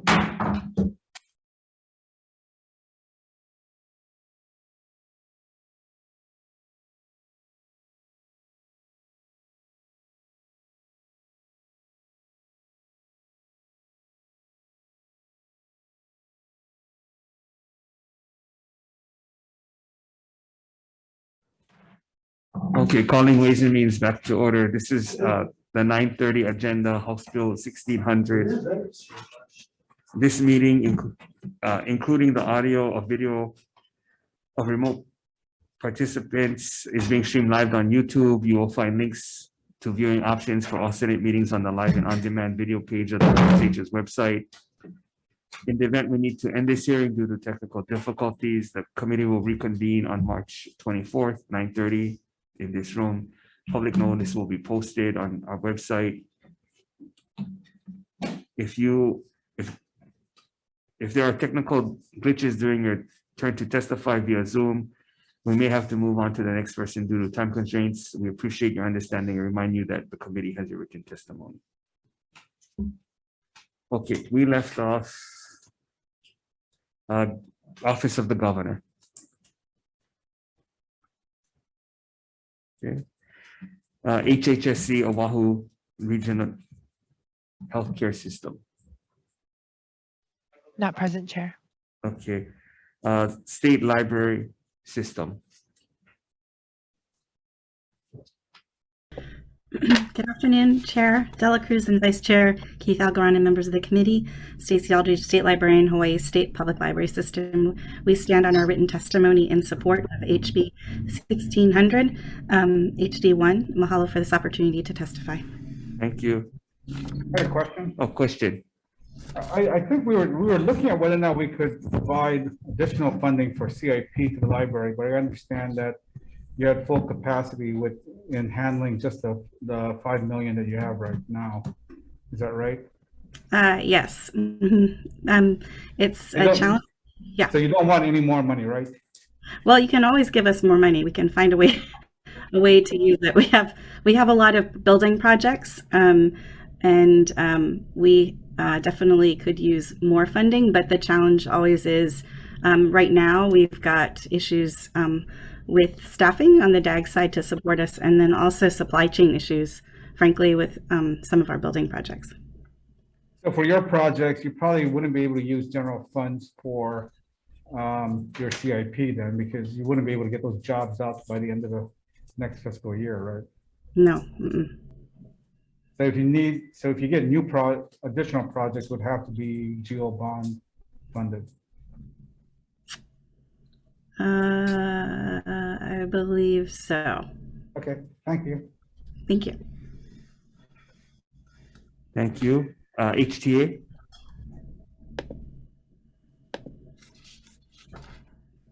Public School, State Public Charter School Commission. Oh, hello, Chair Dela Cruz, John DeFries, HTA. I apologize, but my camera is not functioning right now. But we stand by our testimony. We did anticipate that the HB 1600 would come across with placeholder numbers in it, but we encourage the support for a $60 million operating fund, the 25 positions, increased expenditure ceiling at the Hawaii Convention Center. And also we know that the CIP request for 64 million for the convention center rooftop is a big ask, but we also understand how important that solution is. And I'll stand by for any questions. Thank you. And I apologize for the lack of video. No. I mean, at least we might have to fund at least a new monitor for you. Or a new face. Thank you. Let's see here. Public School, State Public Charter School Commission. Good afternoon, Chair and committee members. Danny Vasconcellos here on behalf of Interim Director Yvonne Lau. The commission stands on its testimony and support and is available if you have any questions on our suggested amendment. Thank you, Chair. Thank you. State Energy Office. With Vice Chair Keith Agaran and members of the committee. We submitted testimony. Unfortunately, I think we might have submitted our testimony for the House accidentally rather than our Senate WAM testimony. We very much appreciate the support that is in the HD1 version, and we ask that the Senate Committee for Ways and Means consider a spending ceiling for the Energy Security Special Fund. There are funds in there and requires an appropriation from the legislature. We've requested for those funds to be available to provide a local match to federal monies becoming available through the Department of Energy under the Infrastructure and Investment Act, Jobs and Investment Act. And we also have a request to consider the House's amendment to the funds for international engagement to be an ongoing appropriation so that we can reliably continue to collaborate with Okinawa and other countries and jurisdictions around the world on Hawaii's clean energy leadership. Thank you for considering this. I'm available for any questions. Any questions? Thank you. Dylan. Chair and members of the committee. The department. Oh, okay. Chair is there. I'm here in person. Okay. Thank you, Chair Dela Cruz, Vice Chair Keith Agaran, and members of the committee. Suzanne Case from the Department of Land and Natural Resources. Thank you very much for the opportunity to testify. You have our written testimony, and we appreciate very much the support that you provide to the department. We do have a couple of comments. We do respectfully request that the measure be amended to reflect the items in the department's executive supplemental budget requests on the operating side and the CIP side, and we've submitted impact statements.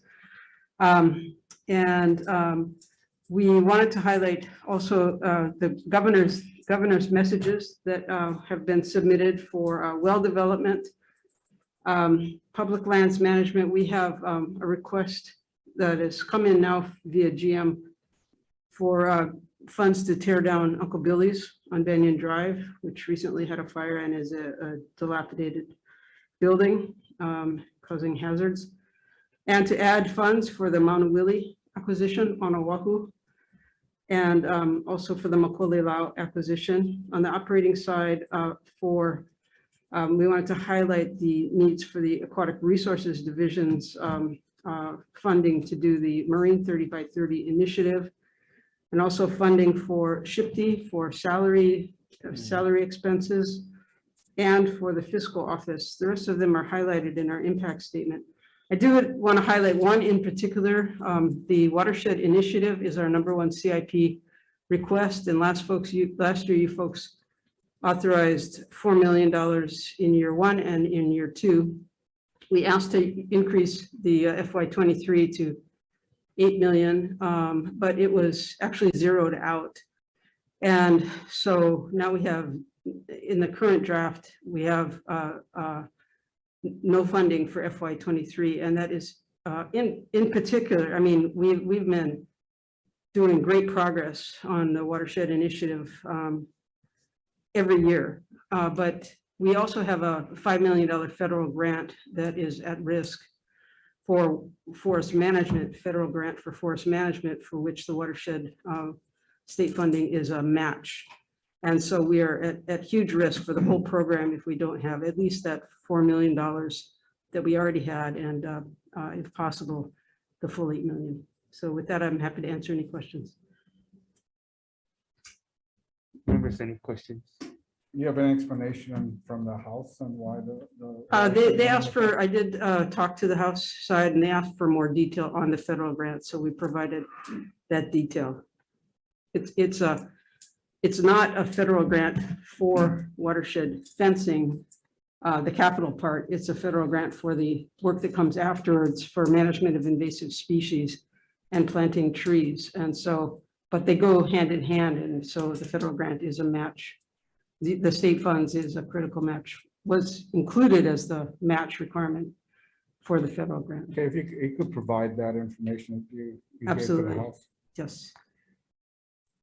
You know, the House killed the dam safety incentives that we kind of worked on.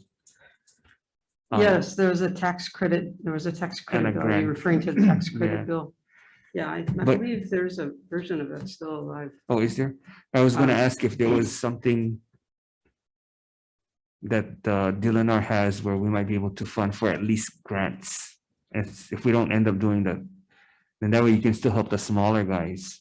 Yeah, I can have our staff get back to you on the status of that, but I believe there's still a tax credit bill. Okay, circulating. but if Cardi's division or any other Yeah. division can figure out a way where we could fund grants for those who, particularly those that DLNR would not like to see decommissioned. Yeah, that's have a public purpose. Yeah, and then because of financial difficulty. Yeah. So We'll we get would back be, to you we on would that. be open to that. Okay. For the small boat harbors, I think the House draft funded a lot of the projects with revenue bonds. How much in revenue were you able to generate? And so we know how many of those projects could go forward. So is my understanding is that the revenue bonds don't qualify for small boat harbor capital projects. We don't have the credit-worthy capability for that. So it would have to come up with some other alternative. Outside, I think, was looking at the possibility of using geo-reimbursable funds, D funds, as one option, and wanted to know what our potential funding availability above our ceiling, current ceiling was, as a possible source of reimbursement. So I'm checking on that. Okay, thank you. But I don't know the levels of availability, but I think that might be one option. Any other question? Thank you. Okay, Human Services. Aloha Chair, Vice Chair, members of the committee, Kathy Betts on behalf of the Department of Human Services. I'll be standing on our written testimony, but I did want to highlight some of the budget impact statements of HD1 that can be found on page 5 of our written testimony. There's just a few items there, converting one full-time employee position from temporary to permanent under the Division of Vocational Rehabilitation. And as Chair, sorry. Did you have a question? No, I was just clearing my throat, sorry. Okay, sorry about that. Also, extending the postpartum benefit to 12 months under MedQuest Division and adult dental. And as Chair mentioned, those are currently in pending legislative proposals. In addition to increasing the special fund ceiling for the Spouse and Child Abuse Special Fund to fund preventive services for child welfare. Finally, one last highlight on page 15 of our testimony. We are requesting a WAM adjustment based on an error in the Form A that was found in the HD1. There's a minor error in the calculation of the A and the N fund split for the child care program office positions that we're requesting. Those are the new 25 positions that we would be requesting to be taking in our child care subsidy program office in-house to provide subsidies to working families. And I'll stand on the rest of my written testimony, but the rest of our division leaders are also present here today if there are questions. Any questions? Thank you. Thank you. Department of Defense. Partners in Care. Good afternoon, Senator Dela Cruz and members of the committee. I apologize, General Hara is off island and out of state, and General Logan had to take another meeting on his behalf. We submitted our testimony and I'm available for any questions, sir. Any questions? Okay, thank you. Partners in Care. Not present, Chair. Community Alliance on Prisons. Not present, Chair. Hawaii Reef and Ocean Coalition. Aloha, Chair. Ted Boland Aloha. for the Hawaii Reef and Ocean Coalition. The Hawaii Reef and Ocean Coalition is very concerned about protecting watersheds because that affects the coral and the water quality. And the House bill zeroed out $4 million of funding for forest fencing, which is very important for protecting our forests. And so if I'm on the right, I'm sorry, I just joined up if I'm on the right place. So we're urging the committee to reinstate that funding. There's $5 million of federal funding that could be lost. So that's our issue. That's what we're concerned about. Thank you for the opportunity to testify. Available for any questions. Members, any questions? Thank you. Local Food Coalition. Good afternoon, Chair De La Cruz, Vice Chair Keith Algaran, members of the committee, Kendall Matsuyoshi, testifying on behalf of the Local Food Coalition. The Local Food Coalition supports HB 1600 HD1, specifically as it relates to the University of Hawaii at Manoa's budget, which includes the College of Tropical Agriculture and Human Resources. This restores the funds that were made due to the pandemic, and which resulted in a faculty and staff reduction of about 15 to 20%. So while the average age of the farmer is now 60, we need to find the next generation of farmers, and CTAR is an integral part of this effort to find the next generations of farmers. Thank you for the opportunity to testify. Kendall, though, how many farmers does CTAR graduate? I would have to get back to you on that. CTAR is one of our members, so we're just supporting the university budget. So I can get that information for you. Okay, because it seems like their programs are more toward researchers, regulators. Well, they actually have the Go Farm Hawaii program too, which produces farmers as well. So that's one of the programs. And yes, they do provide extension services for existing farmers. So, but they're seeing an increase in enrollment. So I think this is one of the ways that we can help the state in its efforts to double local food production. So besides Go Farm, what programs do they have at CTAR for farming? I think that's part of our concern. Yeah. We see a lot of students in FFA, at high school level. Yeah. There's no CTE certificate program or AA program for farmers. I don't know how many farmers need to go to get their bachelor's right away, or master's or doctorate right away. But if they can at least get the skill sets for business, basic business skills, food safety skills, marketing, those things that can happen at the community college and high school. So I'm hoping we can build more capacity at that level. Okay, I can get back to you on that. Check with the CTAR and get back to you on that. Okay. Thanks. Thank you. Maui Health System. Aloha, Chair De La Cruz and Vice Chair Keith Algaran and committee members. I'm Mike Remis, the CEO of the Maui Health System. Thank you for listening to us. We stand by our testimony, but I would like to just point out that when the transition started with this private-public partnership, the state subsidy was $38 million a year. We've worked hard to reduce that each and every year, and our commitment to be self-sustaining. For the 2023 fiscal year, our request is for $11 million in general funds. It's important that they be general funds given some of the challenges we faced during the last appropriations.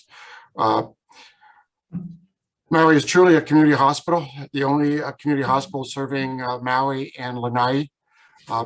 Prior to the transition, we have worked very hard to make changes. And since then, we've reduced our subsidy substantially, as you can tell, by our 11 million requests versus the original 38 that was there before. We continue to focus on reducing our subsidy requests. We want to continue on this pathway. We have done everything we can to reduce costs. We are increasing our revenues by recruiting physicians to the island of Maui and making sure that people on Maui can stay here for their health care. We've increased our quality scores, and we continue to focus on making Maui the best it can be. We thank you for your continued support and appreciate the support we received so far. Happy to answer any questions. Thank you. Thank you. Members, any questions? Thank you. Catholic Charities of Hawaii. Not present, Chair. Thank you. Susie Chan Oakland. Not present, Chair. Okay, is there anyone on Zoom waiting to testify? Okay, anyone else wishing to testify? Okay, we are going to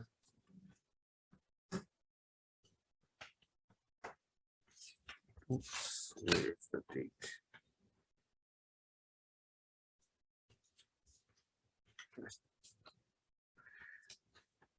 What's the DM date?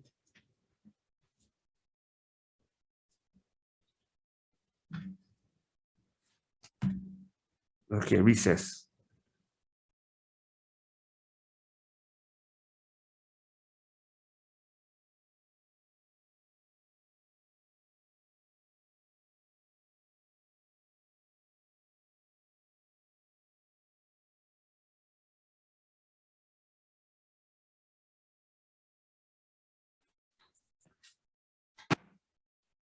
Okay, calling back to order. We are going to defer decision-making to Tuesday, April 5th,